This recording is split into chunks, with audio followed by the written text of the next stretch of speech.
Welcome to today's video. We've picked an incredible story about a beekeeper who claims to be the last person to have encountered a bee species. We chose this video because it highlights an alarming connection between bee disappearances and climate change. Stay tuned to learn more about this fascinating and urgent issue. Bees are disappearing worldwide. Scientists' theories as to why include a mite that attacks bees, pesticides that kill the insects, habitat loss, and even bad nutrition for bees. And the cause for concern goes well beyond the collapse of honeybee colonies. Bees help pollinate 35% of the world's food. The Franklin's bumblebee alone would help pollinate cranberries, blueberries, and melons. But that type of bee may already be extinct. Right, Otávio, it's crazy to think that bees, which seem so small and play such a huge role in maintaining our food supply and ecosystems.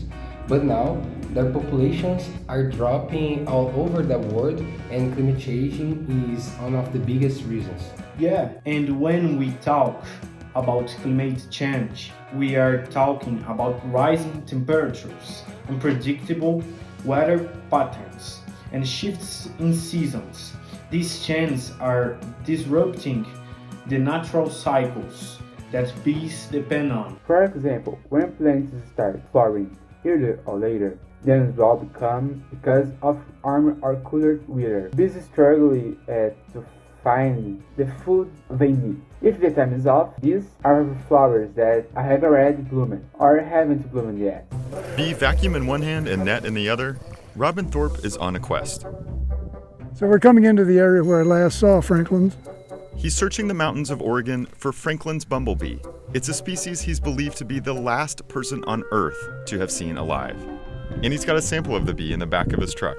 It's from the 1950s. Exactly, and with extreme weather events like floods and droughts happening more often, it's becoming hard for the bees to survive. Their habitats are being destroyed, leaving them with the fewer places to nest and fewer food sources. And it's not just about losing bees. If bees disappear, we lose many of the plants that depend on the for pollination that includes fruits, vegetables, and even the plants that provide food for animals. Climate change is making everything more fragile. And this is Franklin's, and you can see she has a black face, a little touch of whitish hair there, that's pretty subtle. This is a bee that could be extinct in the wild. Could be. I'm not willing to give up on it, but I'm hoping it's still out there under the radar. It's weird how connected everything is. What we do to the climate has a direct impact on bee populations. And when bees are in trouble, we are. Our food security depends on them. One thing that really stands out is how changes in temperature affect bees' ability to navigate. Higher temperatures can confuse them, making it harder for them to find their way back to their hives. This, combined with other factors like pesticides, is putting even more stress on them. The last time he saw it was 2006, exactly 10 years before he invited me to join him.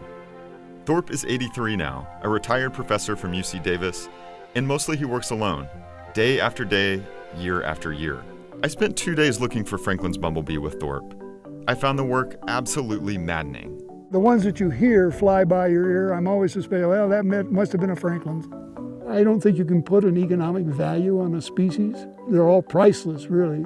But Franklin's is one that I've had a lot of personal investment in, and yeah, I feel an attachment and kinship to it. But it's not all doom and gloom. There are things we can do to help both bees and the climate. First, we can plant native flowers that bloom throughout the year, giving bees a consistent food source and even a season shift. Also, reducing our carbon footprints helps slow down climate change. This means fewer emissions for the cars, factories, and agriculture, which can reduce the stress on bee populations and the environment as a whole. And we can support policies that protect bee habitats and cut down on harmful pesticides.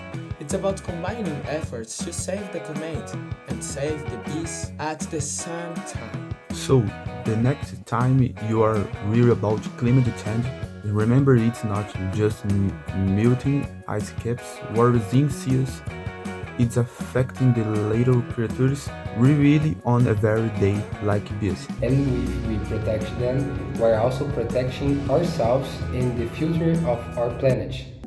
I'm not sure whether he'll find it, but maybe that's beside the point. The truth is that for anyone to know a species like Franklin's bumblebee had vanished, someone like Thorpe has to be looking. In this video, we heard how the disappearance of the bees is going concern, and climate to be the last person to have contact with the final bee species. It was also mentioned that pesticide use and poor bee nutrition are major factors. The men express hope that species hasn't gone extinct. That's it for today's video. And if you want to help, start by planting some bee-friendly flowers in your yard. That's it. Bye bye.